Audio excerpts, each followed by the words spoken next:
42 al 47.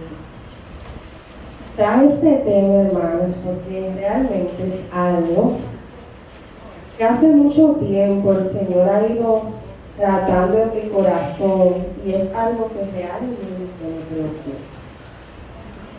Así es que espero que el Señor sea trayendo las palabras y ayudándome, porque lo ordené ahí medio como pude. Quise poner tantas cosas que... Amén. Dice acá, en el nombre del Padre, del Hijo y del Espíritu Santo.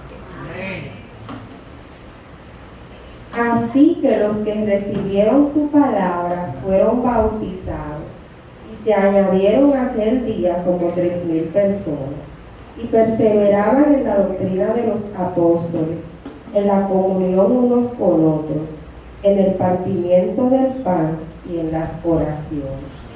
Y sobrevino temor a toda persona, y muchas maravillas y señales eran hechas por los apóstoles.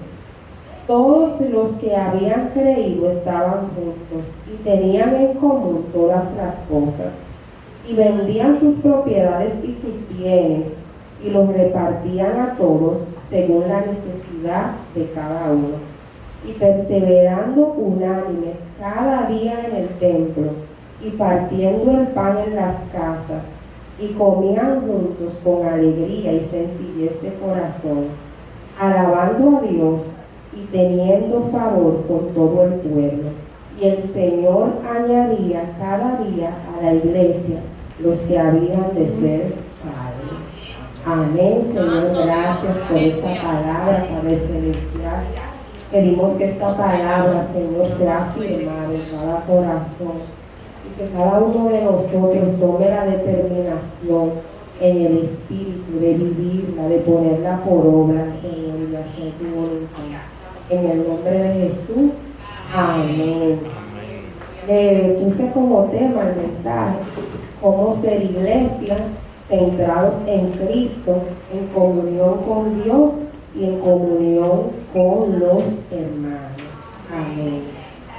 Y voy a abrir con una pregunta.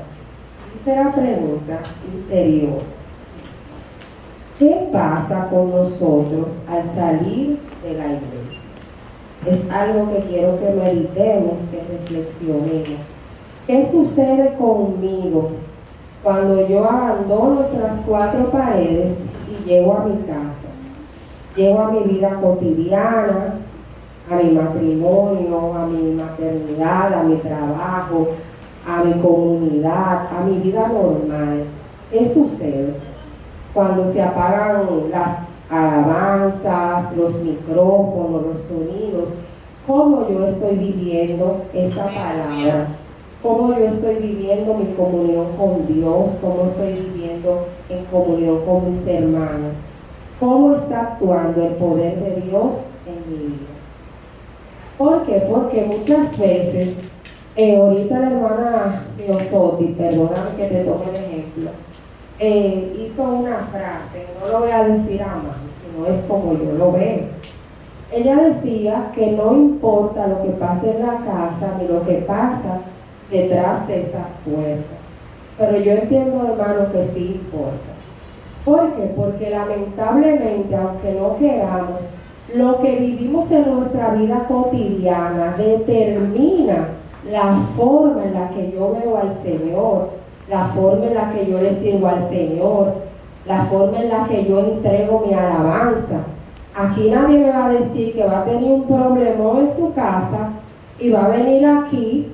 A veces lo hacemos: ay, no importa lo que yo estaba viviendo en mi casa. Pero usted se va a dar cuenta que cuando usted salga de ahí y llegue a su casa y vuelve a encontrar el problemón, sí importa. Y eso sí afecta en mi alabanza. David, que fue uno de los hombres más sinceros con Dios, él hablaba de eso y decía: cuando estuve en angustia, Señor, y caminé por allí, por allá, y me persiguieron, y sentí que desfallecía mi alma, y aquí, pero vi cómo me sustentaste, vi cómo me ayudaste, vi cómo me sacaste. Yo entiendo que de eso se trata, de yo poder tener esa sinceridad con Dios. Señor, estoy pasando esta situación en mi matrimonio, no entiendo a mi esposo, no sé por qué se comporta de esta manera, eso me está afectando, pero yo sé que tú eres Dios y que tú vas a hacer una obra especial. De eso se trata la fe. Pero yéndonos más allá, hago esta pregunta, ¿por qué? Porque nosotros estamos llamados a ser iglesia.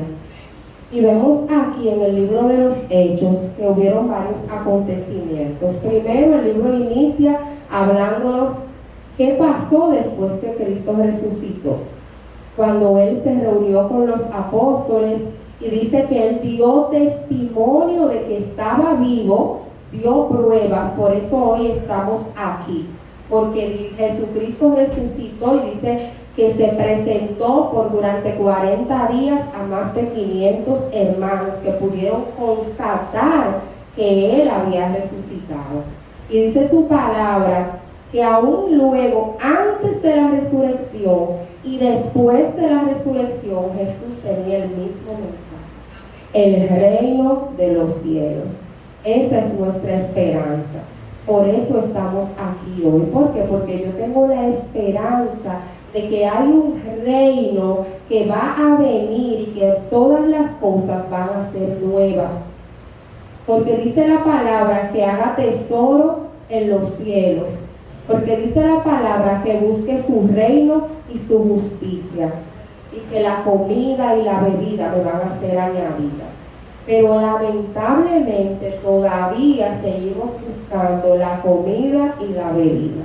Por eso nos levantamos todos a trabajar todos los días, ¿verdad? Porque necesitamos eso. Pero nos vamos más allá.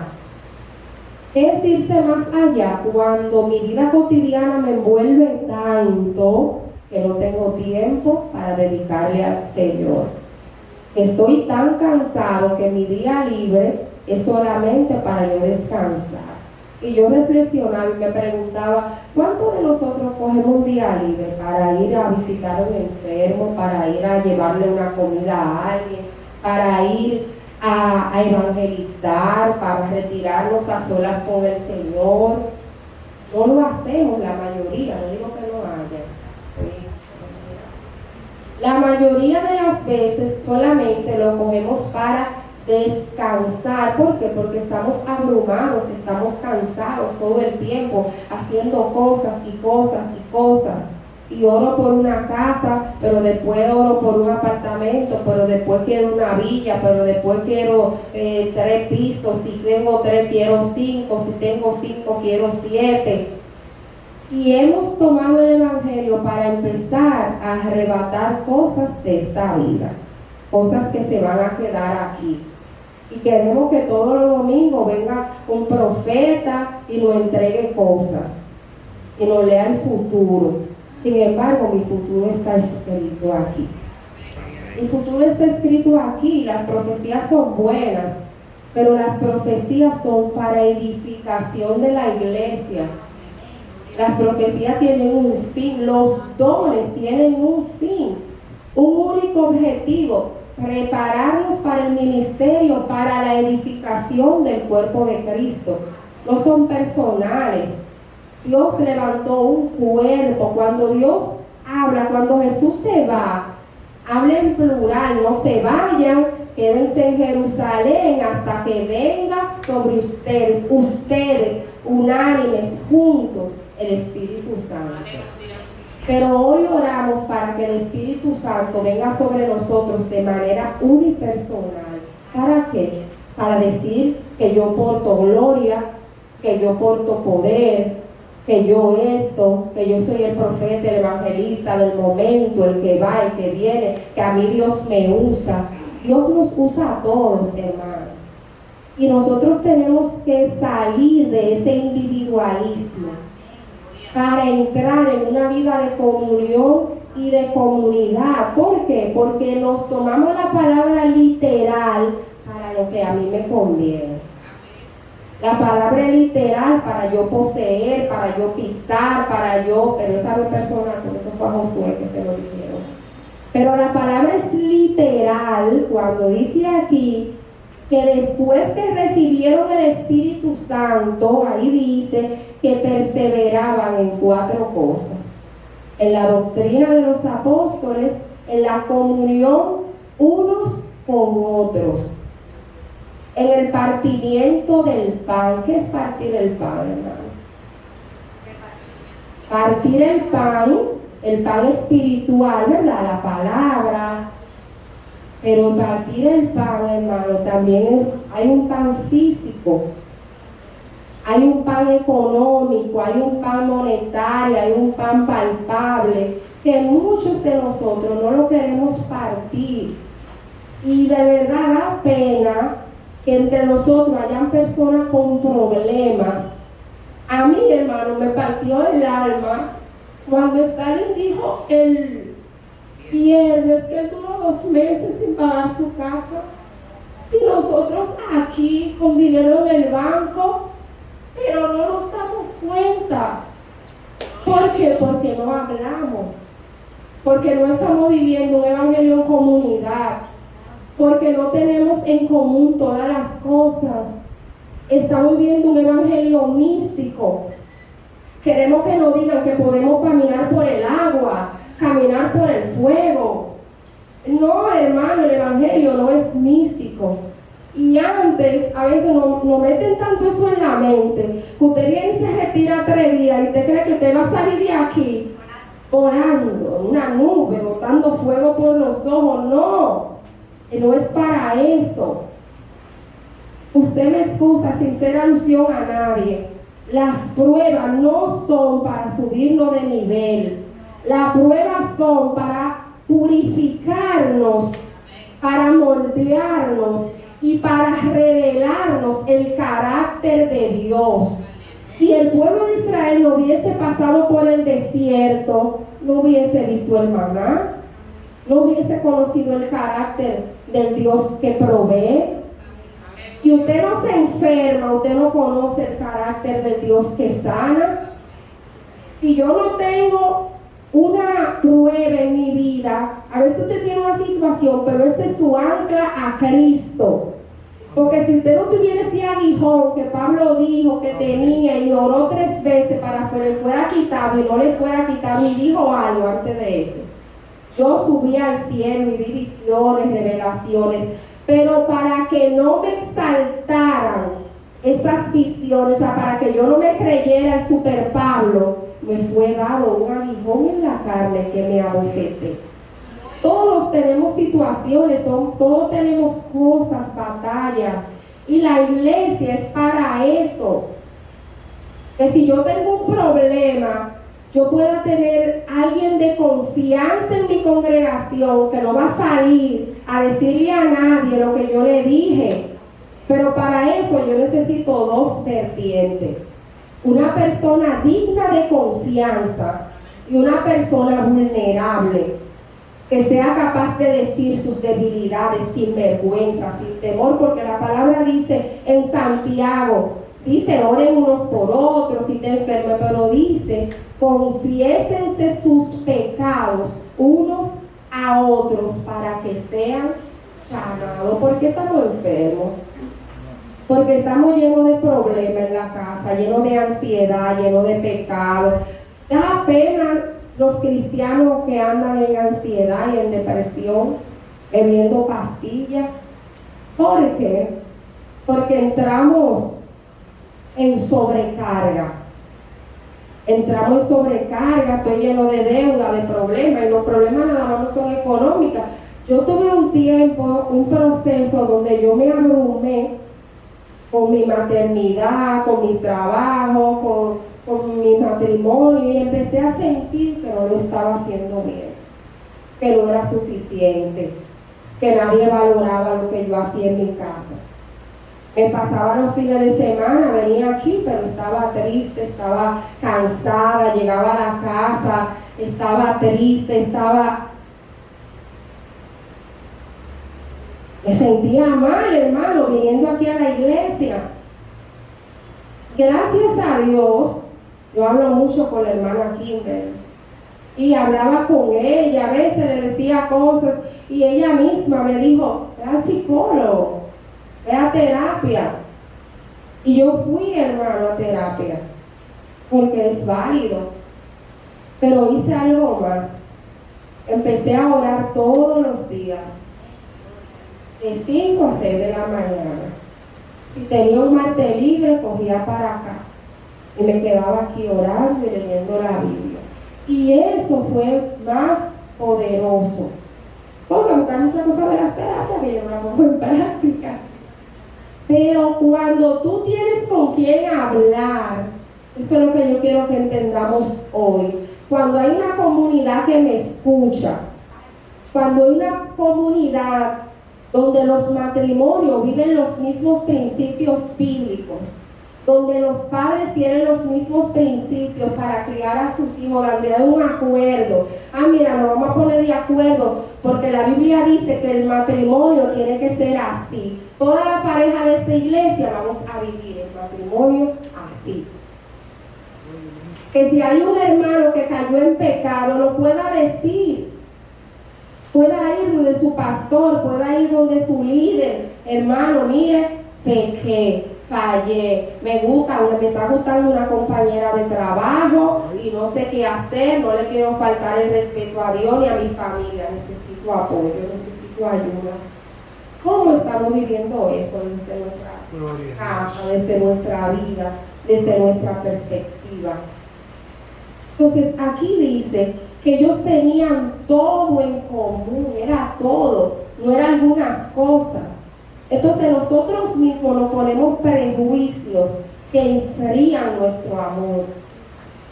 A veces sabemos de alguien que no está trabajando y podemos, usted no le puede pagar la casa, pero le puede dar 500 pesos, que menos. Pero no, porque si le doy 500 pesos lo acostumbro. Y después va a creer que yo siempre le tengo que dar esos 500 pesos. No, hermano. Pero a veces usted sabe de un hermano que tiene un problema, pero no se le acerca. ¿Por qué? Porque usted tiene miedo. Usted no sabe cómo esa persona lo va a ver, cómo esa persona se lo va a tomar, si va a creer algo de usted. Entonces estamos llenos de prejuicios, estamos llenos de situaciones y de querer mantener una apariencia de piedad, una apariencia donde yo vengo aquí, todo está bien. Hablamos de la gente de las redes, pero somos iguales. Aquí nuestra mejor foto, la familia perfecta, la esposa perfecta, los hijos perfectos, cuando sabemos que no, que todos tenemos condiciones. Y la palabra, la iglesia se reunía para orar. Santo Dios. Dice que perseveraban en las oraciones. Y dice aquí algo, cada día, unánimes, perseverando cada día en el templo y partiendo el pan en las casas. Yo entiendo que nosotros debemos activar el cuerpo de Cristo para orar más los unos por los otros. Que si usted tiene un problema, no sea su mejor amigo de la escuela que no es cristiano el que tenga el derecho de saberlo. Que sea su iglesia. Que si usted no está trabajando, no es que yo le estoy diciendo salga a pedir, salga a hacer una recolecta para que le paguen, no, ni salga a decirle su vida a todo el mundo, tampoco. Pero construyamos relaciones buenas, relaciones sanas, que yo me convierta, que mi objetivo, mi meta sea yo convertirme en esa persona confiable que el otro necesita, sea ser ese que acompaña al otro que quizás no necesita dinero pero necesita un consejo. Cuando la palabra de Dios habla de los dones espirituales, habla de la palabra de sabiduría que hablamos, de la palabra de ciencia. Oremos por palabra de sabiduría para que cuando alguien venga a buscar un consejo, yo tenga esa palabra de sabiduría, yo tenga esa palabra de ciencia. Que cuando yo vaya a orar por alguien, si es la voluntad de Dios, se sane. Y a veces yo vengo a los cultos, de verdad, hermano, mire, yo creo en Dios, en el Espíritu Santo, en los dones, yo creo en todo eso. Pero yo creo también que en un culto todo tiene que fluir natural. Que si usted vino en comunión con Dios, ¿qué es comunión? Usted está en común con Dios. Usted entiende que usted quiere conocer a Dios para cumplir los sueños de Dios. ¿Cuál es el sueño de Dios? Que el Evangelio sea conocido. Que vivamos en amor. Entonces a veces queremos lo sobrenatural, pero lo quemamos en lo natural. Lo quemamos en tratar bien a la gente, en ser amable. Dice la palabra que seamos prontos para presentar defensa de nuestra fe con sabia mansedumbre a los que se oponen. Usted ve gente debatiendo, casi dándole golpe a la gente, y que para que vean lo que dice la Biblia. Nosotros no fuimos llamados a eso.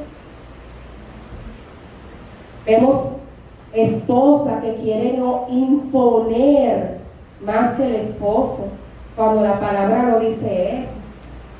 Entonces, en esas pequeñas cosas, practicarlo. Si usted ve una persona apática, fría, indiferente, que yo me le pueda acercar, hermano, ¿qué le pasa? ¿Por qué usted no está yendo a la iglesia? Mire, vamos a orar. Yo no tengo que saber su vida, su privacidad, porque usted tiene una vida privada que no es obligada.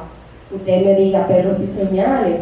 Pero por lo menos, mira, ay, vamos a orar, que estoy pasando una situación en mi trabajo. Vamos a orar, que estoy pasando una situación de salud. Bueno, a veces venimos de, ay, hermano, ahora me duele ese dedo, vamos a orar.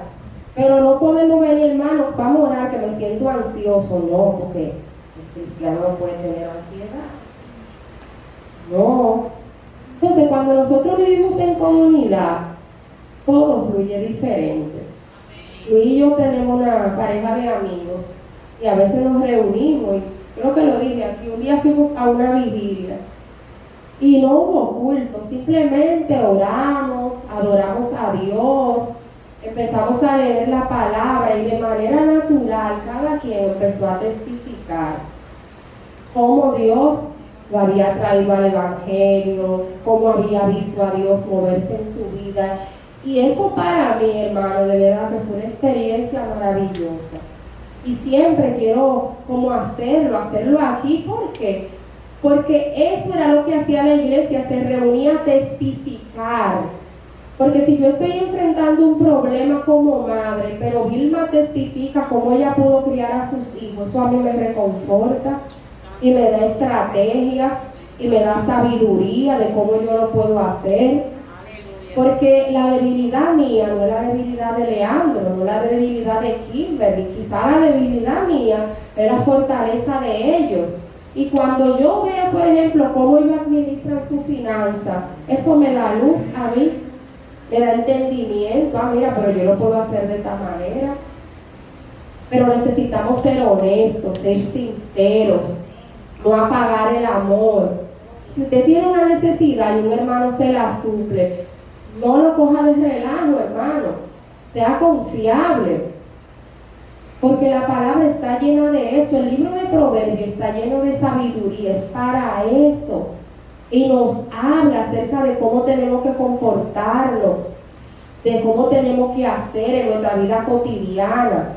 Entonces, convirtámonos en esa persona que se preocupa, que si hay alguien enfermo, podamos sacar un tiempo. Que si hay alguien en necesidad, podamos también nosotros compartir con el que está en necesidad. La misma palabra dice que trabajemos para que podamos tener para nuestras necesidades, pero también para compartir con el que tiene necesidad. Y dice que si uno de nuestros hermanos está padeciendo necesidad, que no le digamos simplemente ve con Dios, teniendo nosotros que darle. Entonces tenemos que ejercitarnos en esas cosas. También, otro día, volví yo donde esos amigos, hermano mío. Y fue así, fuimos a una actividad de su iglesia y dijeron, vamos para allá. Compraron una pizza y empezamos a hablar ahí. Empezamos a hablar de la vida del matrimonio, de la vida en familia, de la paternidad. Y fuimos vulnerables, hermano, y ellos nos contaron las situaciones que estaban teniendo como pareja, a veces cómo le costaba ponerse de acuerdo o sobrepasar una discusión. Nosotros también le contamos. Y eso fue tan sanador. ¿Por qué? Porque usted se da cuenta que el otro no es perfecto, que el otro está pasando los mismos problemas que usted está pasando. Entonces, el Evangelio no está hecho para vivirse solo, el Evangelio está hecho para vivirse en comunidad. Porque la mayoría de nosotros aquí tenemos problemas para orar, para concentrarnos 1 hora, 2 horas, 3 horas, para ser constante en la lectura de la palabra. Pero si constantemente usted tiene con quién orar, con quién leer la Biblia, con quién entender. Si yo tengo conocimiento de la palabra, yo estoy llamada a compartir ese conocimiento. Que si usted se paró aquí, si citó un texto fuera de contexto, yo pueda tener la confianza de decirle, hermanita Yolanda, mire, excúseme, eso que usted dijo no es así, porque cuando eso se escribió, lo que se quiso decir fue esto.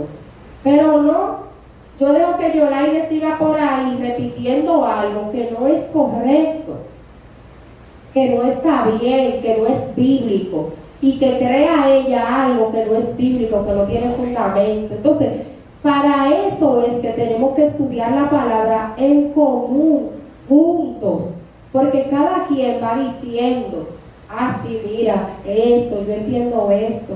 Entonces, Dios, yo entiendo que el Señor nos llama a vivir un culto racional.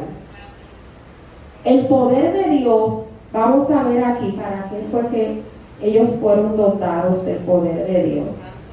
Cuando Pedro recibió el Espíritu Santo, dice la palabra, que empezó a predicar con denuedo. Empezó a predicar de Cristo con un conocimiento sobrenatural, en el sentido de que él no tenía él conocía la palabra, pero no era un doctor de la ley, no era un erudito como los que estaban ahí.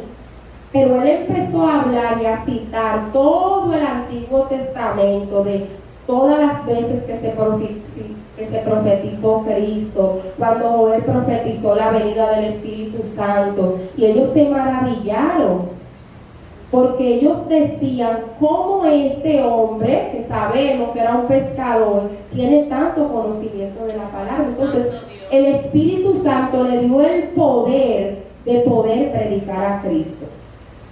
Y dice también que las otras personas que estaban ahí, los otros discípulos, empezaron a hablar en los idiomas de las personas que estaban ahí. ¿Para qué? Para dar a conocer el Evangelio.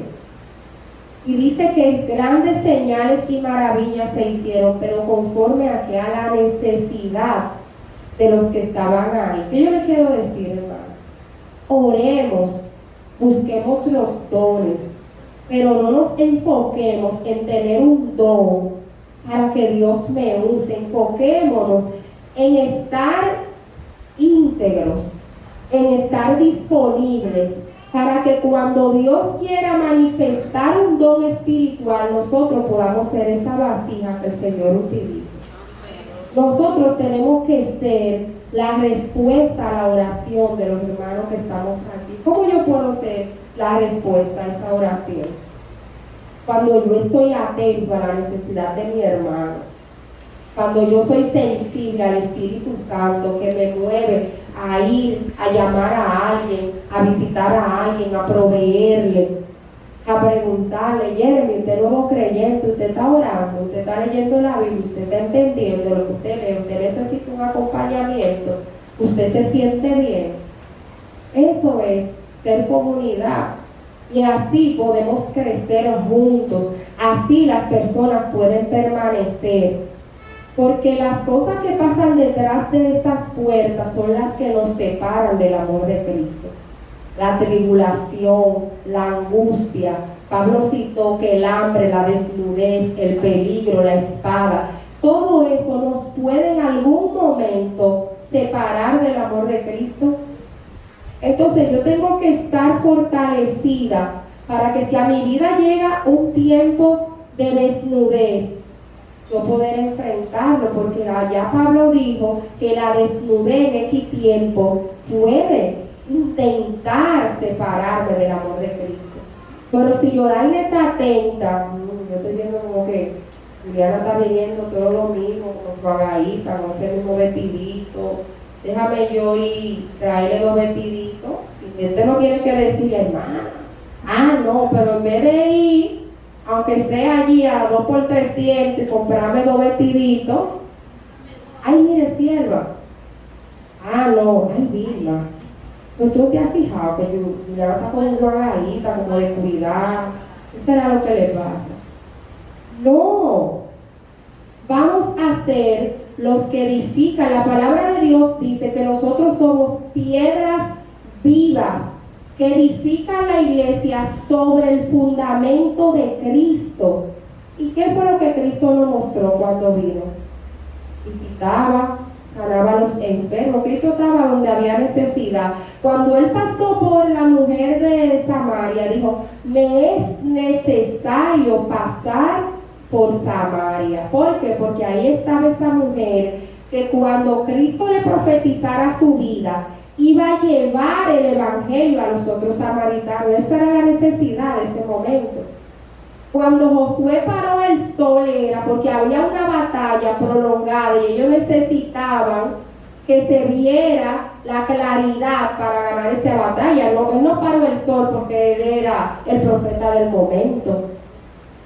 Elías no detuvo la lluvia porque él era el profeta del momento. No, Elías era un hombre común que tenía un vivo celo por la presencia de Dios y Dios lo utilizó. Entonces así nosotros, si usted está en sintonía, teniendo un vivo celo por la presencia de Dios, atento a lo que se está predicando en la iglesia, no para criticar, sino porque la palabra dice que en los postreros días se amontonarían falsos maestros. Y Dios eventualmente cuando lo quiera usar, Dios lo va a usar.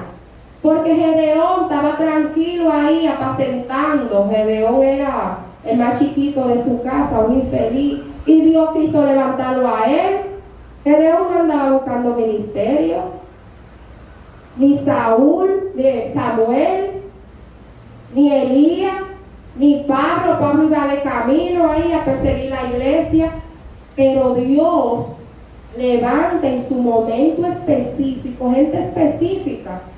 Y usted va a orar por gente que se van a sanar y va a orar por gente que no se van a sanar. ¿Por qué? Porque esa es la voluntad de Dios. Y porque Dios obra conforme a su propósito.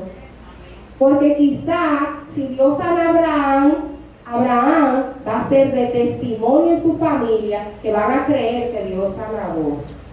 Pero quizás si Dios no sana a Jeremías, porque ese proceso de enfermedad es que lo va a purificar y lo va a preparar para el encuentro con Cristo. Entonces nosotros no tenemos que entender el por qué Dios lo hizo. Dios dijo que por qué tú sí, por qué yo no. No, Dios es soberano. Y mi función es estar alineada con la voluntad de Dios. Dejar que Dios renueve mi mente. Dejar que Dios renueve mi corazón y enfocarme en guardarme para Cristo y tener una esperanza. Es bueno tener cosas, sí, pero yo no tengo que acumular tantos millones y tanta cosa y tal. No, vamos a disponer, vamos a ser sensibles, vamos a decir, bueno, de mi sueldo, hermano, es de verdad que se lo digo. Yo voy a sacar tanto para yo ayudar. Y vamos a orar, Señor, muéstrame las personas que están en necesidad. Vamos a orar por el don de generosidad, por el don de servicio, por el don de las palabras de sabiduría, por el don de ciencia. ¿Por qué? Porque las profecías tienen su función y Dios cuando quiera dar una profecía, la va a dar a través de quien Él la quiera dar. Pero sobre todo oremos por el amor. Porque Dios dijo, cuando Él le llamó la atención a una de las iglesias, le dijo, mira, tú has hecho todo lo que tú tienes que hacer, eres celosa de la doctrina, ayuda a los pobres, te guarda, ministra, hace la obra, pero tengo contra ti que has perdido tu primer amor. Y dice que en los postreros tiempos, ya cuando esté cercana la venida de Cristo, el amor de muchos se enfriará. Entonces no dejemos, hermano, que nuestro amor se enfríe. No dejemos que el activismo religioso, el querer, que yo estoy en toda la iglesia, en todos los cultos, en toda la vigilia, en todos los ayunos, en todas las oraciones, pero ¿qué me mueve a estar ahí? ¿Qué me mueve? El verdadero amor. ¿Qué me mueve de ir a predicar? ¿Qué me mueve de ir a visitar a alguien? Eso es importante. Que nuestro motor sea el amor, que nos apoyemos. La iglesia es de todos. El ministerio de jóvenes, de pareja, de damas, de caballeros, es de todos. Si usted está viendo una necesidad en los hombres, los caballeros que están solos, que están medio flojos, y usted está orando y tal, levántese, hermano, y convoque. Mira, yo quiero que tal día nos reunamos a leer la Biblia, porque yo entiendo que los hombres estamos necesitados de una comunidad fuerte que nos sostenga. Hermana, mira las madres, vamos a juntarnos a hablar de los hijos, porque yo estoy teniendo problemas para bajar raya en mi casa, los muchachos están despuestos. Vamos a ser sinceros y vamos a permitir que cuando alguien se nos acerque, no nos lo tomemos por mal, que seamos corregidos con un espíritu de mansedumbre, que si alguien me dice, mira, esto que tú dijiste, yo entiendo que lo debiste decir de otra manera, reflexionemos. Si yo estoy pensando mal sobre alguien, ore sobre eso. Señor, dime si el que está mal soy yo, porque no puede ser que todo el mundo esté mal y yo esté bien. Vamos a orar sobre eso y vamos a buscar personas confiables, y vamos a ser confiables, vamos a ser iglesia. La iglesia somos nosotros. Dice la palabra que todo el cuerpo debe estar unido y concertado. Habla de las coyunturas. Compara el cuerpo de Cristo que debe estar unido por las coyunturas. Cuando el pueblo era perseguido después del Evangelio, cuando el Evangelio se fue propagando, ellos pudieron resistir por dos cosas. Primero, porque tenían una esperanza firme en que aunque ellos murieran, su vida no era de esta tierra. Su vida era eterna en los cielos. Por eso yo no le importara que le mocharan un pie, que le mocharan un brazo, pues yo sabía que después que se muriera había una esperanza, había una recompensa, que no era de aquí, pero también estaban juntos.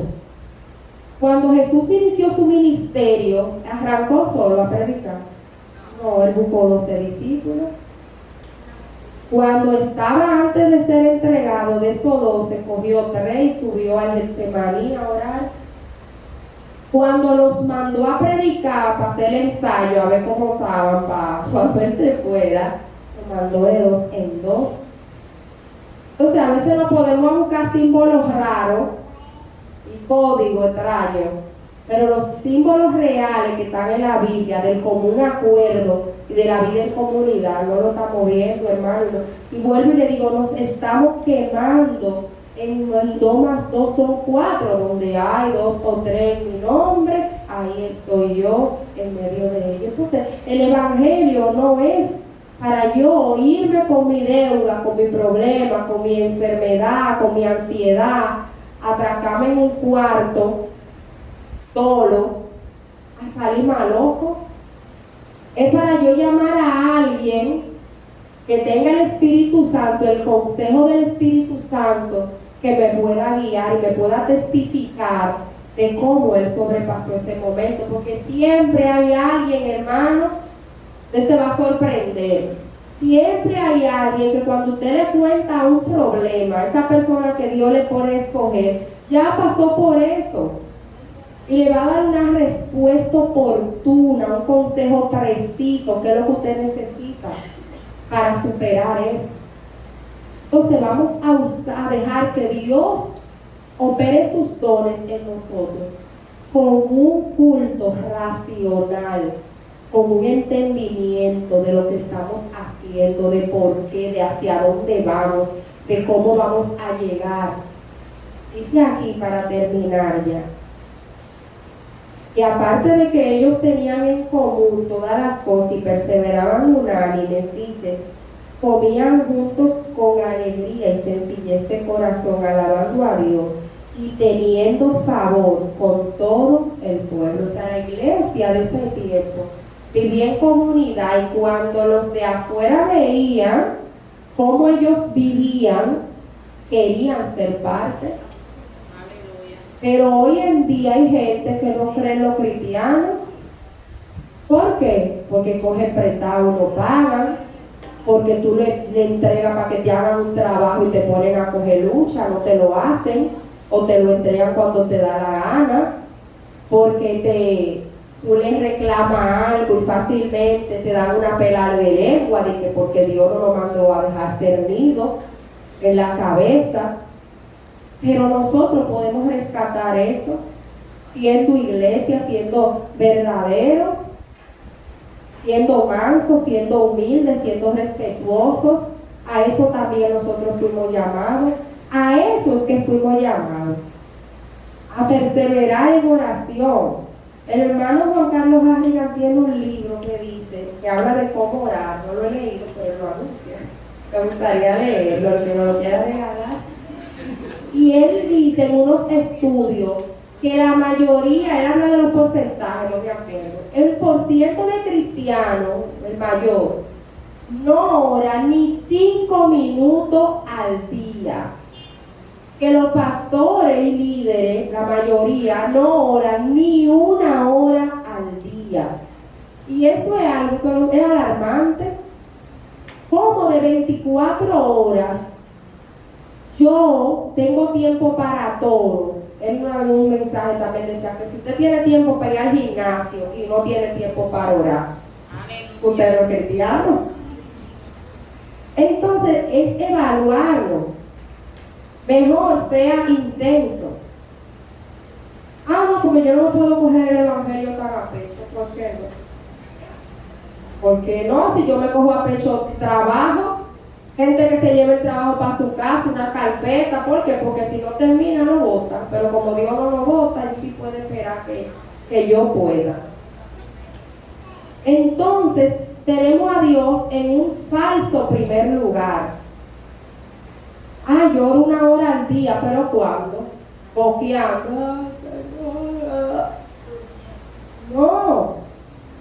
Y yo analizaba esto y meditaba en mi interior y le decía, Señor, perdóname, porque ya te doy la hora de mi cansancio, cuando ya acabé todo y no puedo más. Ahí entonces intento orar. A veces queremos sentarnos a leer la Biblia y el plin, plin, plin, plin, y usted entra a buscar una definición y entra a Instagram, Facebook, a TikTok, a qué sé yo, y se le olvida que estaba leyendo la Biblia. Entonces tenemos que aterrizar.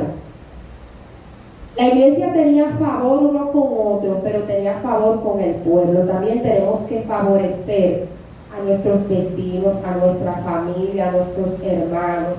El evangelio aquí se predicó de una forma concéntrica, de dentro hacia afuera. Cuando Jesús le dijo, recibirán el Espíritu Santo y recibirán poder, y me serán testigos en Jerusalén, en Samaria y hasta lo último de la tierra. Así mismo se esparció el evangelio. ¿Para qué Dios le dio poder? Para que le fueran testigos. Las señales y las maravillas que se manifestaban eran para que las personas, los testigos, creyeran que verdaderamente ellos tenían el poder de Dios. Cuando Pedro y Juan sanaron el enfermo de la puerta del templo, ahí mismo aprovecharon cuando todo el mundo estaba, se sanó el cojo, sí, él dio un sermón y se convirtieron 3,000 personas. ¿Por qué? Porque ese momento de glorificación es para aprovechar, para exaltar el nombre de Cristo. Entonces, esforcémonos por ser cristianos de manera concéntrica, en mi casa, en la forma en que trato a mi esposo, a mis hijos, en la que honro a mis padres, en la que trato a mis vecinos, en la que me porto en mi trabajo, en la que me porto en mi iglesia. Y luego entonces usted va a ir ensanchando. Pero a veces queremos ir a China o a Pekín, en las naciones no alcanzadas, pero nos estamos quemando en la casa. No estamos sabiendo comportarnos. En estos días vi un mensaje que hablaba de nuestra mejor versión. Y me tocó mucho porque ella hablaba de que mostramos nuestra mejor versión en la calle, pero mostramos nuestra peor versión en la casa. Nuestros hijos, nuestros esposos, nuestra familia recibe lo peor de nosotros, nuestro maltrato, nuestro boche, nuestra burla, todo. Sin embargo, debe ser al revés. O sea, no que le hablemos de lo de afuera, pero que nuestra mejor versión debe ser adentro, porque ahí es quienes somos realmente. Y también un reel que decía, una pastorilla decía, cuando tú vas manejando y te chocan, tu reacción de ese momento, ese eres tú. Ese eres tú. Como tú te comportas en ese momento de presión, como tú reaccionaste a ese boche, a ese choque, a esa llamada de atención, eso somos nosotros. Y si reaccionamos mal, es el momento de decir, ay, y de irnos aquí, ay no Señor, mira cómo reaccioné, mira lo que hice, ayúdame, me estoy comportando de tal forma, esa no es el cuerpo de Cristo. Entonces, amados hermanos, cuando nosotros aprendamos a ser iglesia, a centrar nuestro mensaje en Cristo, que todo, Pablo decía que todo lo que pasaba en su vida redundaba en favor del Evangelio. Que si vivía para Cristo vivía y que si moría para Cristo vivía. Que si estaba libre predicaba y si estaba preso aún eso le ayudaba porque los que estaban en la cárcel conocían el mensaje de Cristo. Entonces, mis aflicciones, mis debilidades, mis problemas cotidianos tienen que redundar en beneficio de Cristo. Y yo tengo que luchar, no para que Dios me entregue nada, porque lo que Dios me quiere entregar, me lo va a entregar cuando Él quiera, como Él quiera y si Él quiere, sino para yo ser de bendición a todos los que me rodean, para yo ser útil como miembro del cuerpo de Cristo, para que todo sea Cristo glorificado. Amén. Así que Dios nos bendiga, que Dios nos guarde.